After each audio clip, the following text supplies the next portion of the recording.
میں صبح سے پہلے یہ بوندیں واپس نہیں کر سکتا تھا۔ پھر میں نے سوچا کہ وہ یہاں آ بھی تو سکتی ہے۔ میں نے ٹیلی فون کا تار پھر لگا دیا۔ ٹیلی فون پر میں اسے تسلی تو دے سکتا ہوں۔ میں نے کپڑے تبدیل کیے اور اس کے فون کا انتظار کرنے لگا۔ رات گزر گئی لیکن اس کا فون نہیں آیا۔ کتنی بے فکر لڑکی ہے۔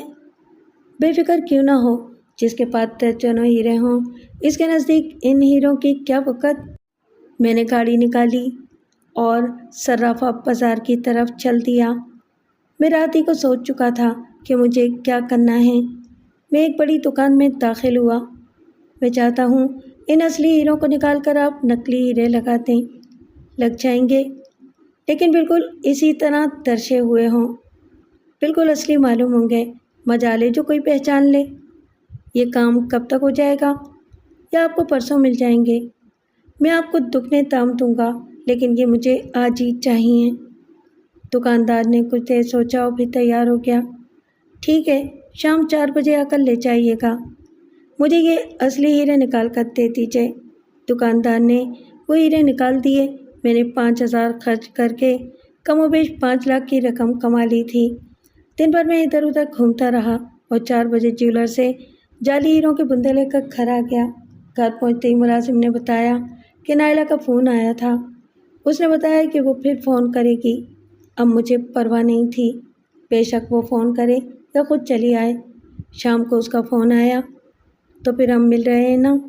کیوں نہیں، آج تمہاری گاڑی پر گھومیں گے۔ میں نے سوچا تھا پیٹرول بھی اپنا کیوں ضائع کروں۔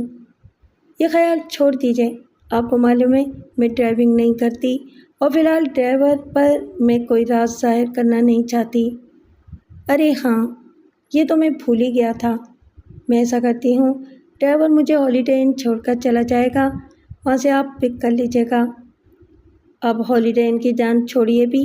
میں نے وہی جملہ دہرایا جو کبھی اس نے بھی کیا تھا۔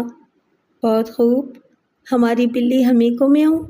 آپ فکر نہ کریں، ہم وہاں بیٹھیں گے نہیں، کہیں اور چلیں گے۔ بڑی مہربانی آپ کی۔ اور ہاں، کانوں میں بندے پہن کر آئیے گا۔ کیا مطلب؟ میں کچھ سمجھا نہیں۔ مطلب یہ کہ میرے بندے آپ کے کوٹ کی جیب میں پڑے ہوں گے، وہ لیتے آئیے گا۔ ارے ہاں، یاد آیا، مجھے تو خیال ہی نہیں رہا تھا۔ آپ بھی کہتی ہوں گی کیسے چور سے واسطہ پڑا ہے، پہلی ملاقات میں اتنی قیمتی چیز لے اڑا۔ ارے نہیں، یہ تو بہت معمولی تھے۔ آج ملیں گے تو میں کنگن آپ کو تحفے میں دوں گی۔ اس نے ٹھیک کہا تھا، اس کے ہاتھوں میں پڑے ہوئے کنگن واقعی نایاب تحفہ تھے۔ یہ لڑکی ایک ہی مرتبہ مجھے اپنا خزانہ کیوں نہیں دکھا دیتی؟ اس طرح تو برسوں لگ جائیں گے، میرے پاس اتنا وقت کہاں۔ یہ لیجیے جناب آپ کے بندے۔ میں نے اس کے بندے اس کے ہاتھوں پر رکھ دیے۔ کنگن دیکھے آپ نے؟ ڈیڈی نے میری سالگرہ پر دیے تھے۔ میں نے ایک مرتبہ پھر وہ کنگن دیکھے اور اس مرتبہ بہت غور سے دیکھے۔ آپ ایک ہی مرتبہ یہ نوادرات مجھے کیوں نہیں دکھا دیتی تاکہ مجھے یقین ہو جائے کہ آپ اتنی ہی دولت مند ہیں جتنی ظاہر کرتی ہیں؟ کیا آپ کو یقین نہیں؟ سچی بات تو یہ ہے کہ نہیں، مجھے یقین نہیں آتا کہ میرے علاوہ بھی کوئی اتنا دولت مند ہے۔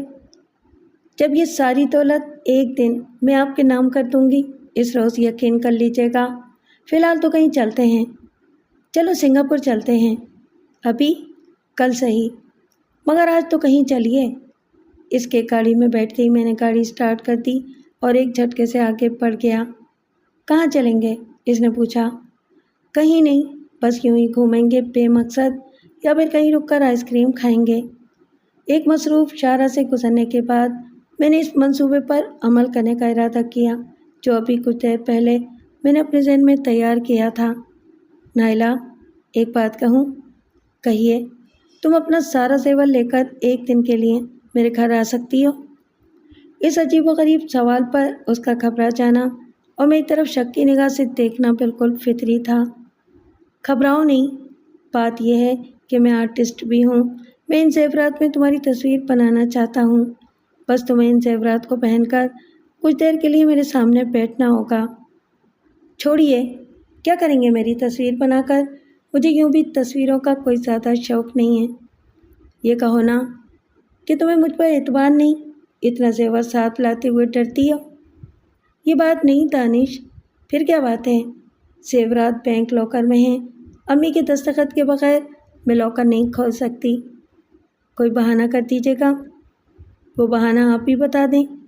ان سے کہیے گا کسی آرٹسٹ سے تصویر بنوا رہی ہوں، وہ کہیں گی آرٹسٹ کو یہاں بلوا لو۔ کہیے گا بڑا بد دماغ آرٹسٹ ہے، وہ ضرور کہیں گی کہ میں بھی ساتھ چلوں گی۔ پھر چھوڑیے، میری ایک آرزو تھی، وہ بھی آپ پوری نہیں کر سکتی۔ آپ ان زیورات کے بغیر ہی میری تصویر کیوں نہیں بنا لیتے؟ بات یہ ہے نائلہ کہ تمہارے زیورات بہت ہی منفرد اور روایتی قسم کے ہیں، اب تو ایسے زیورات بنتے ہی نہیں۔ میں چاہتا تھا کہ آپ کے ساتھ ساتھ ان زیورات کی تصویر بھی بن جائے، دنیا میں دھوم مچ جاتی میری اس تصویر کی۔ اچھا دیکھیے، میں کوشش کرتی ہوں۔ کوشش نہیں، وعدہ کرو، کل بتاؤں گی۔ دوسرے دن اس نے خوشخبری سنا دی کہ وہ زیورات لے کر آ رہی ہے۔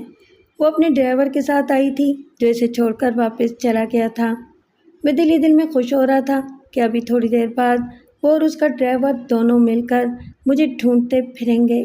ڈرائنگ روم میں جا کر ساری پہن لو، میک اپ کا سامان بھی اندر ہی ہے، میں جب تک کیمرے میں فلم ڈالتا ہوں، میں نے اس سے کہا۔ اس نے ساتھ لائی ہوئی ساڑیوں میں سے ایک ساڑی پسند کی اور ڈرائنگ روم میں چلی گئی۔ میں نے جلدی سے ڈریسنگ روم کا دروازہ باہر سے لاک کر دیا۔ ملازم کو منصوبے کا علم تھا، اس نے بڑی خاموشی سے میرا سامان اور پاسپورٹ وغیرہ گاڑی میں رکھ دیا تھا۔ میرے جانے کے بعد اسے بھی یہاں سے چلے جانا تھا۔ اسے صرف اتنا کرنا تھا کہ میرے جانے کے بعد ڈریسنگ روم کا دروازہ کھول کر نائلہ کے باہر نکلنے کا انتظار کرتا، اور جیسے ہی وہ باہر نکلتی اس سے کہتا کہ صاحب اوپر اسٹوڈیو میں ہیں، آپ وہاں چلی جائیں۔ اس کے اوپر جاتے ہی وہ وہاں سے نکل آتا، پھر مالک مکان جانے یا نائلہ یا پولیس والے، کیونکہ نائلہ رپورٹ ضرور کراتی۔ میں نے زیورات کا باکس اٹھایا اور باہر نکل گیا۔ کچھ دیر بعد نائلہ پر جو کچھ گزرے گی اس کے تصور ہی سے مجھ پر نشہ طاری ہونے لگا۔ میں نے زیورات کا باکس بڑی احتیاط سے گاڑی میں رکھا اور خود ڈرائیونگ سیٹ پر بیٹھ گیا۔ مجھے وہاں سے جلد نکل جانا چاہیے تھا، لیکن نہ جانے کون سی طاقت تھی جو مجھے روکے ہوئے تھی۔ میں سیٹ پر بیٹھا ہوا تھا لیکن گاڑی اسٹارٹ کرنے کی طاقت نہیں تھی۔ شیر اپنے شکار کو کبھی نہیں چھوڑتا۔ میں کیوں گھر آئی دولت کو ٹھکرا دوں؟ لیکن یہ لڑکی مجھ سے محبت کرتی ہے۔ کرتی ہوگی، میں تو نہیں کرتا۔ میں بھی کرتا ہوں، مجھے اس سے محبت ہے۔ آج تک میں اس نعمت سے محروم تھا، مگر اب نہیں ہوں۔ دولت تو زندگی میں بہت کمائی ہے، محبت پہلی بار ملی ہے۔ میں نے زیورات کا باکس اٹھایا، گاڑی سے اترا اور گھر میں آ گیا۔ نائلہ ابھی ڈریسنگ روم ہی میں تھی۔ میرا ملازم مجھے حیرت سے دیکھ رہا تھا۔ آپ گئے نہیں؟ نہیں، میں نے ارادہ بدل دیا ہے، اب کوئی اور چال چلوں گا۔ ملازم نے میری طرف بے یقینی سے دیکھا۔ اسے شک ہوا کہ میرا دماغ چل گیا ہے۔ یہ ملازم کوئی عام آدمی نہیں تھا، بلکہ میرے گروہی سے تعلق رکھتا تھا اور ایک طرح سے میری نگرانی پر مامور تھا۔ مجھے معلوم تھا وہ اس کی اطلاع باس کو ضرور دے گا۔ باس کو مجھ پر اعتماد ضرور تھا، لیکن اس کے دل میں برائی آ سکتی تھی۔ اب میرے لیے ضروری ہو گیا تھا کہ میں ملازم کو اعتماد میں لوں۔ سنو، اب نائلہ پر کوئی بات ظاہر نہیں ہونی چاہیے۔ میں نے سوچا ہے کہ اس سے شادی کر کے لمبا ہاتھ ماروں، اسی لیے واپس آ گیا ہوں۔ یا آپ نے ٹھیک سوچا، میں نے تو خود آپ سے یہی کہنا تھا، اور میں یہی کہنا چاہتا بھی تھا۔ زیور پر بھی قبضہ کیجیے اور زیور والی پر بھی، لڑکی خوبصورت ہے، اچھے خاصے دام مل جائیں گے۔ اچھا، اب تم جاؤ، نائلہ باہر آنے والی ہوگی۔ ملازم کے جانے کے بعد ڈریسنگ روم کا دروازہ کھلا اور نائلہ باہر آئی۔ ایک قیامت تھی جو نمودار ہوئی تھی۔ میک اپ نے اس کے حسن میں 4 چاند لگا دیے تھے۔ لائیے، اب میں زیور پہن لوں، پھر آپ تصویر بنائیے گا۔ تم اتنی خوبصورت ہو، یہ تو میں نے کبھی غور ہی نہیں کیا تھا۔ مجھے جی بھر کے دیکھنے تو دو، اس قیامت کا عادی ہو جاؤں تو دوسری بجلی گرانا۔ مذاق اڑانا تو کوئی آپ سے سیکھے۔ لائیے، میرے زیور مجھے دیجیے۔ تم ادھر بیٹھو، میں اپنے ہاتھ سے یہ زیور تمہیں پہناؤں گا، میں نے جیولری باکس کھولتے ہوئے کہا۔ وہ شرماتے ہوئے ایک طرف بیٹھ گئی اور میں نے ایک ایک کر کے اسے زیور پہنانے شروع کر دیے۔ میرے ہاتھ بڑی چابک دستی سے نہ صرف اسے زیور پہنا رہے تھے بلکہ ایک ایک زیور کی مالیت کا اندازہ بھی کرتے جا رہے تھے۔ اس کے پاس اتنے بیش قیمت اور اتنے زیادہ زیورات ہوں گے مجھے یقین نہیں تھا۔ چلیے اب میری تصویر بنائیے۔ نائلہ، سچی بات یہ ہے کہ میں آرٹسٹ نہیں ہوں۔ میں نے تمہیں صرف اس لیے بلایا تھا کہ میں تمہارا امتحان لینا چاہتا تھا، یہ دیکھنا چاہتا تھا کہ تم مجھ پر کتنا اعتبار کرتی ہو۔ میں چاہوں تو اس وقت تمہیں قتل کر کے تمہارے زیورات لے کر بھاگ سکتا ہوں۔ یہ اندیشہ تمہارے ذہن میں بھی آیا ہوگا، لیکن اس کے باوجود تم اکیلی چلی آئیں۔ اس کا مطلب ہے کہ تم مجھ سے محبت کرتی ہو۔ اس کی بڑی بڑی آنکھوں نے مجھے بڑے غور سے دیکھا، پھر وہ سسکیاں بھر کے رونے لگی۔ میں نے اس کے آنسو صاف کرتے ہوئے کہا، روتی کیوں ہو؟ سوچتی ہوں کہ میں کتنے بڑے امتحان میں کامیاب ہوئی ہوں۔ یہ زیورات کیا چیز ہیں؟ میرے پاس جو کچھ ہے سب تمہارا ہے۔ نائلہ، اب مجھ سے یہ دوری برداشت نہیں ہوتی، میں نے کہا۔ میری آواز جذبات سے مخلوط تھی۔ دوری کیسی؟ میں تم سے روز تو ملتی ہوں۔ میں تم سے ملنا نہیں، تمہارے ساتھ رہنا چاہتا ہوں۔ میں آپ کے قابل نہیں۔ مجھے معلوم تھا وہ یہ سب کچھ تکلف کے طور پر کہہ رہی ہے، ورنہ مجھ جیسا شوہر اسے کہاں ملے گا؟ وہ تو پہلے روز ہی سے یہ الفاظ سننے کی متمنی ہوگی۔ اب اگر تصویر بنا چکے ہوں تو میں کپڑے تبدیل کر لوں، اب مجھے گھر بھی جانا ہوگا۔ تم مجھے ہر حال میں اچھی لگتی ہو، کپڑے تبدیل کر لو، لیکن پہلے میری بات کا جواب دو۔ آپ کی بات کا جواب میں کل دوں گی۔ کل کیوں؟ آج کیوں نہیں؟ کل صبح 10 بجے میں آپ سے ملنے آؤں گی، اس نے کہا اور کپڑے تبدیل کرنے کے لیے ڈریسنگ روم کی طرف چل دی۔ میں نے گاڑی نکالی اور اسے اس کے گھر چھوڑ کر واپس آ گیا۔ کمرے میں بند ہو کر میں اپنے اندر رونما ہونے والی تبدیلیوں پر غور کرنے لگا۔ یہ مجھے اچانک کیا ہو گیا؟ میرے دل کا پتھر نرم کیوں ہو گیا؟ نائلہ میں ایسی کون سی طاقت ہے؟ میں اسے دھوکہ کیوں نہیں دے سکا؟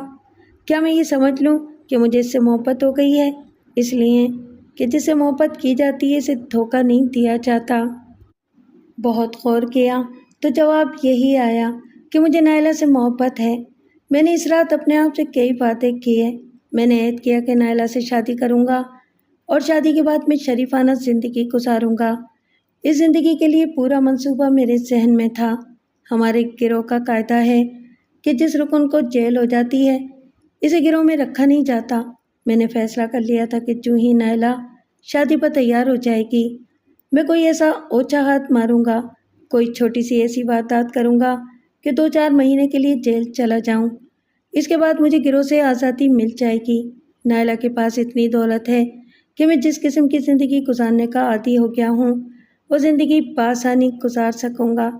نائلہ کا بزنس سنبھالوں گا، یہی میرا بزنس ہوگا۔ دوسرے دن وقت مقررہ پر نائلہ میرے گھر پہنچ گئی۔ گاڑی کہاں پارک کی؟ گیٹ پر تو میری گاڑی کھڑی ہے، میں نے پوچھا۔ میری گاڑی نہیں ہے، اس نے کہا۔ آج پھر ٹیکسی پر آئی ہو؟ نہیں، بس سے آئی ہوں۔ کیوں؟ کیا یہ بھی کوئی ایڈونچر ہے؟ ایڈونچر نہیں، مجبوری ہے۔ تم آج اتنی الجھی ہوئی کیوں ہو؟ آج ہی تو سلجھی ہوں۔ میں تم سے کچھ بات کرنا چاہتی ہوں۔ باتیں تو ہم روز ہی کرتے ہیں۔ آج تم میرے گھر آئی ہو اور خوشخبری لے کر آئی ہو۔ آج تم خوشخبری سناؤ گی اور میں تمہیں دیکھوں گا۔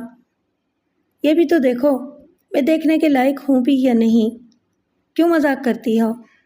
تمہیں دیکھ کر ہی تو مجھے اپنی بینائی پر یقین آیا ہے۔ اپنی سماعت کو بھی آزما لو۔ اس نے میری آنکھوں میں آنکھیں ڈال کر دیکھا، کچھ دیر کو رکی اور پھر کہنا شروع کیا، تمہاری پیشکش پر میں نے بہت غور کیا۔ سچی بات تو یہ ہے کہ تمہیں دیکھ کر میرے دل میں بھی یہی خیال آیا تھا، اس لیے تمہاری پیشکش پر مجھے کوئی تعجب نہیں ہوا۔ لیکن جب ہم ایک ساتھ زندگی گزارنے کا تہیہ کر چکے ہیں تو پھر ہمارے درمیان کسی غلط فہمی کا کوئی پردہ قائل نہیں ہونا چاہیے۔ نائلہ، تم جو کچھ کہنا چاہتی ہو جلدی کہو اور صاف صاف کہو، میں سننے کے لیے تیار ہوں۔ ہم کبھی دولت مند ضرور تھے لیکن اب نہیں ہیں، نائلہ نے کہنا شروع کیا۔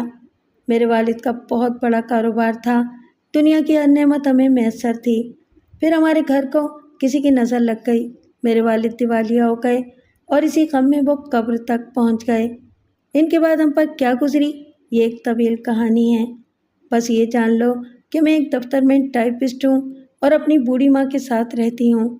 میں نے خود کو دولت مند ظاہر کیا، میں اپنے جھوٹ پر شرمندہ ہوں، لیکن یہ میری مجبوری تھی۔ غریبوں کو لوگ پاؤں کی دھول سمجھتے ہیں، مجھے ٹھوکروں میں پڑے رہنا قبول نہیں تھا۔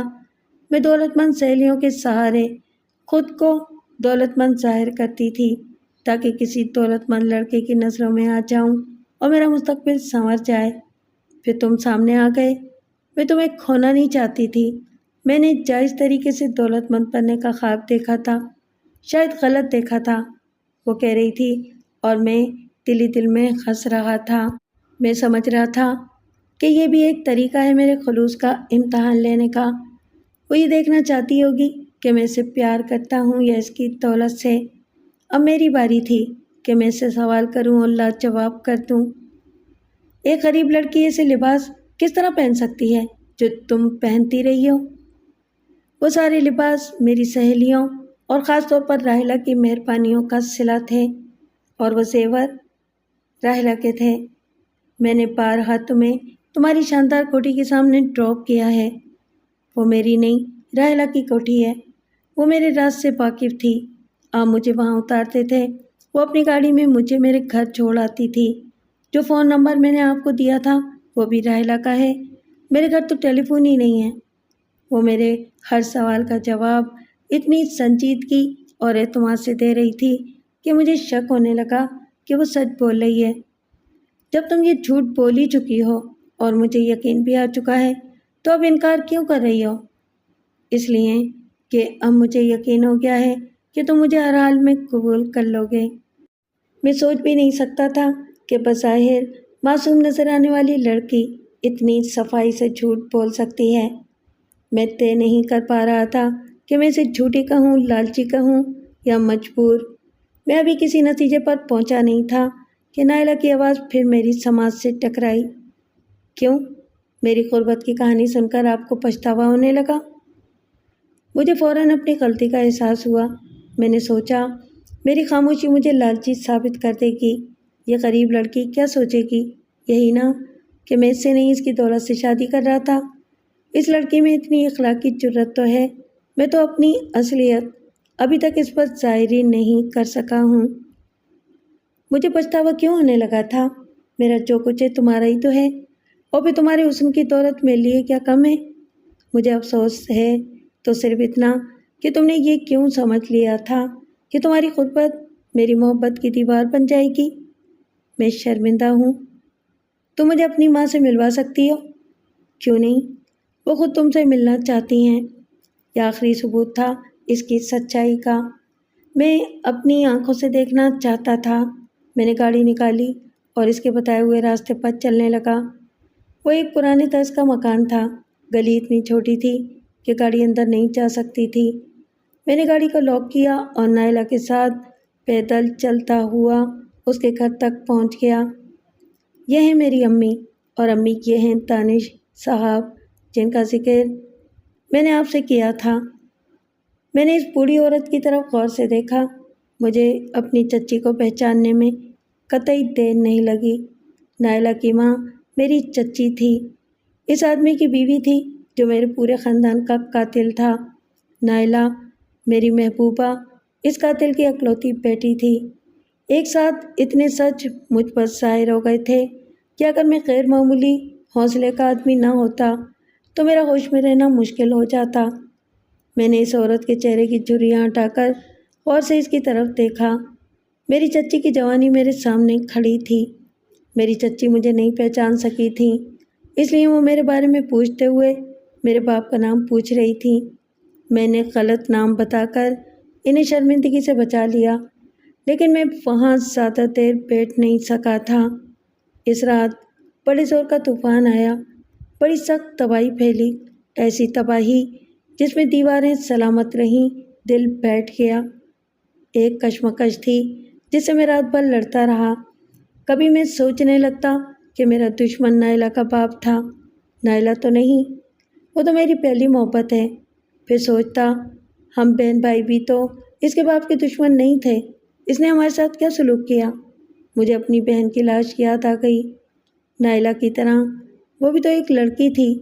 کیا یہ خود غرضی نہیں ہوگی کہ میں اپنی بہن کے قاتل کی بیٹی کے ارمان پورے کروں؟ کیا میں اسے خوشی دے کر خوش رہ سکوں گا؟ پھر مجھے نائلہ کی جھوٹی کہانیاں یاد آ گئیں۔ کیا وہ اعتبار کے لائق ہے؟ پھر میں کیا کروں؟ موقع اچھا ہے، قدرت نے میرے خاندان کے قاتل کی بیٹی کو میرے سامنے لا کر کھڑا کر دیا ہے۔ وہ اب میرے رحم و کرم پر ہے، میں اسے تباہ کر کے اپنا انتقام پورا کر سکتا ہوں۔ اب وہ ملی گئی ہے تو میں خالی ہاتھ کیوں جاؤں؟ اسے بیچ کر دولت کیوں نہ کماؤں؟ اسے دولت مند بننے کا بہت شوق ہے، کیوں نہ اسے دولت میں کھیلنے کے لیے کسی بازار کی زینت بنا دوں۔ لیکن میں کچھ بھی تو نہ کر سکا، کچھ بھی تو نہیں۔ میں اس سے شادی نہیں کر سکتا تھا، میں اسے اس کے باپ کا جرم بھی نہیں بتا سکتا تھا۔ میں نے تو اسے یہ بھی نہیں بتایا کہ میں واپس سنگاپور جا رہا ہوں۔